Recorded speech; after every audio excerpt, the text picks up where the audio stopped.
সুচিত্রার সারা মনটা আনন্দে ভরপুর।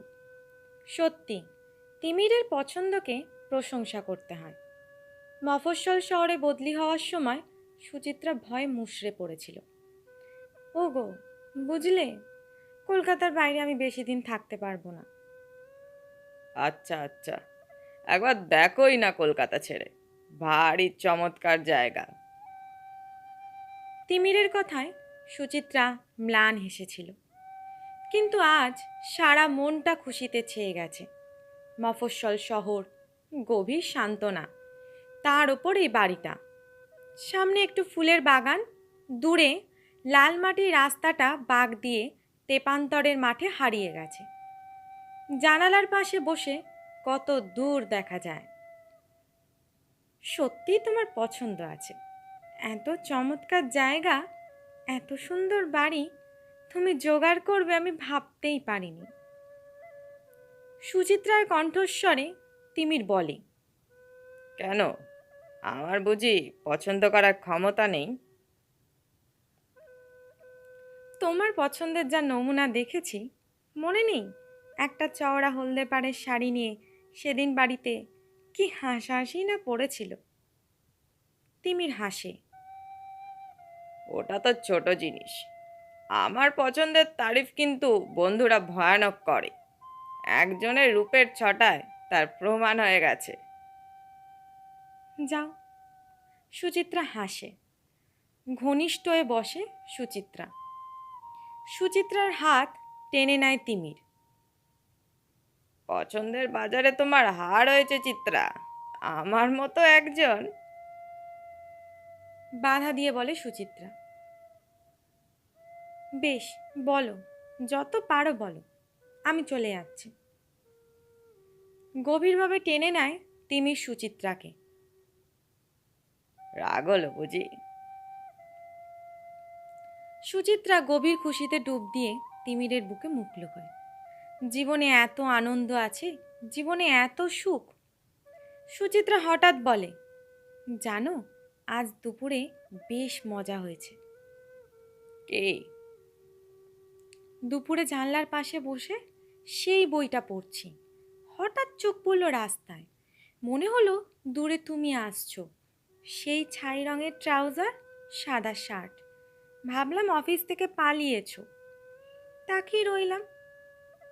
তুমি এলে, বাগানের গেটটা খুলে দরজায় কড়া নাড়লে। তাকিয়ে রইলাম। ভাবলাম দুষ্টুমি করে খুলবো না। কড়া নাড়লে, একবার, দুবার, তিনবার। দরজা খুলে দেখি কেউ নেই। অবাক হয়ে গেলাম। তিমির হাসে। ইস, ভয়ানক ভয়ের কথা। এক্কেবারে হেড অফিসে নজর। সুচিত্রা হাসে। শুধু একবার নয়, তিনবার কড়া নাড়ে।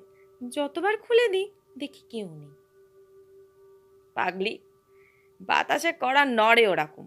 এ তো আর কলকাতা নয়, বাতাসের নামগন্ধ পাবে না। একটু থেমে তিমির বলে, ভূত টুত বলে, ভয় হচ্ছে নাকি?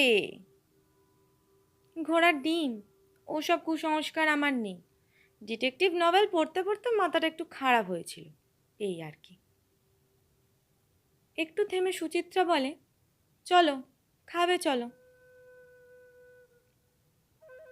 আজ আমার মনটা বৈরাগ্যে ভরে উঠেছে।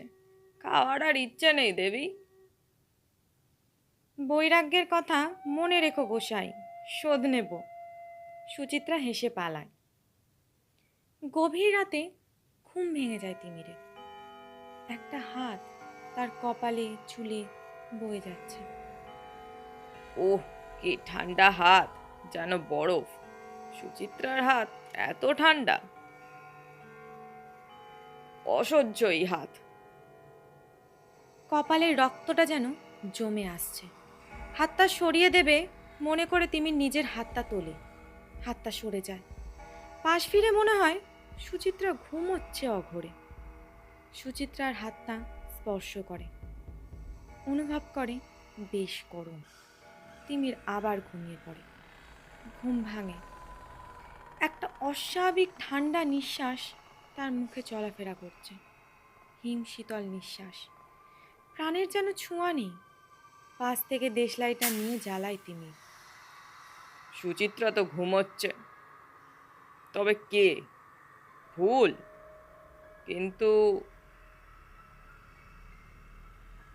সে সম্পূর্ণ অনুভব করছে, সম্পূর্ণ মৃত্যুর মতো ঠান্ডা হাতের স্পর্শ, একটা হিমশীতল নিঃশ্বাস।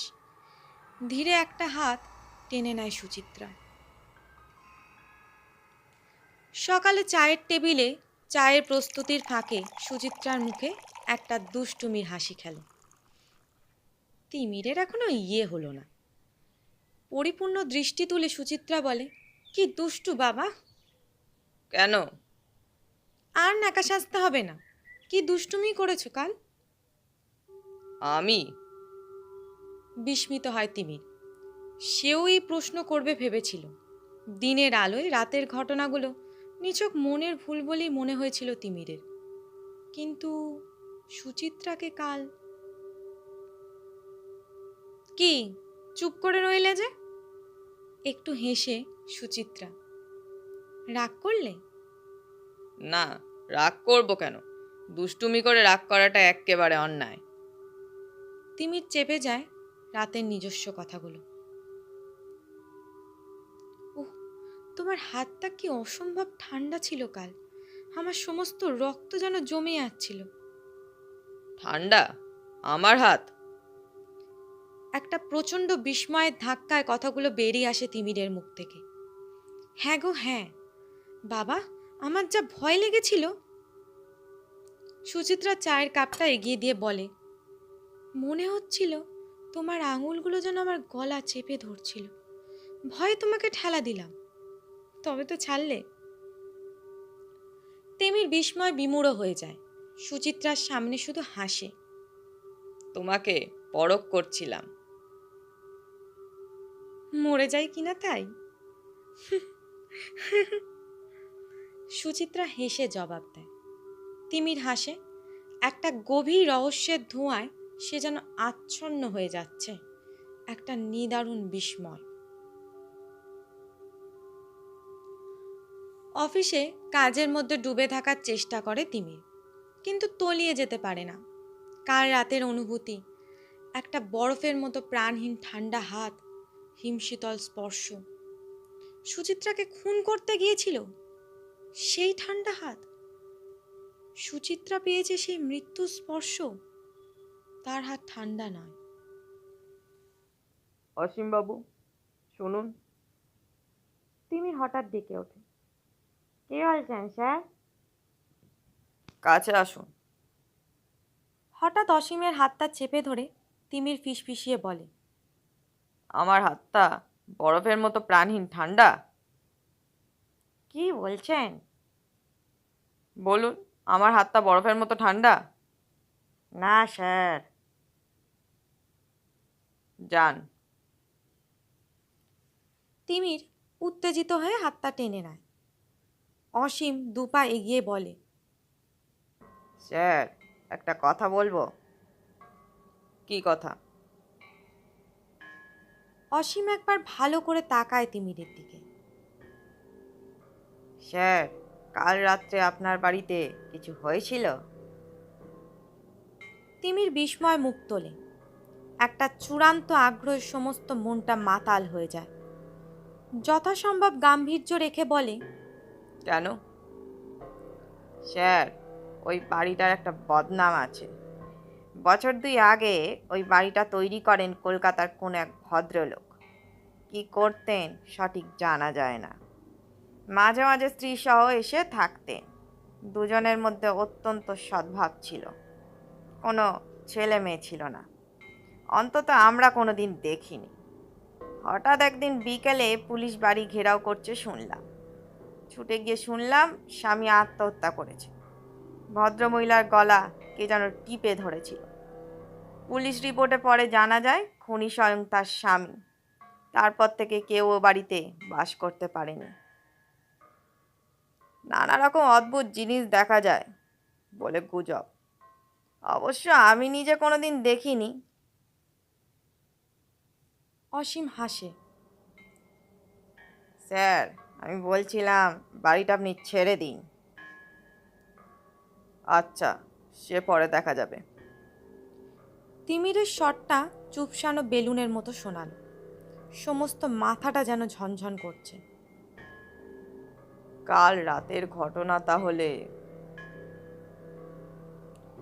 তিমির হঠাৎ চেয়ার ছেড়ে উঠে পড়ে। সুচিত্রা একা আছে বাড়িতে, কোনো দুর্ঘটনা যদি ঘটে। দূর থেকে দেখতে পায় তিমির কে যেন তার বাড়ি থেকে বেরিয়ে এলো, ট্রাউজার পরা, ছিপছিপে চেহারা। কে? হঠাৎ এখন? জোরে পা চালায় তিমি, কড়া নাড়ে। একবার, দুবার, তিনবার, কড়া নাড়ছেই। উঁচু গলায় চিৎকার করে তিমির, সুচিত্রা, সুচিত্রা! দরজা খুলে বলে সুচিত্রা, এত তাড়াতাড়ি এলে যে?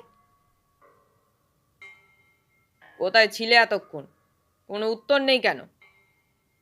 তিমিরের স্বরে বিরক্তি।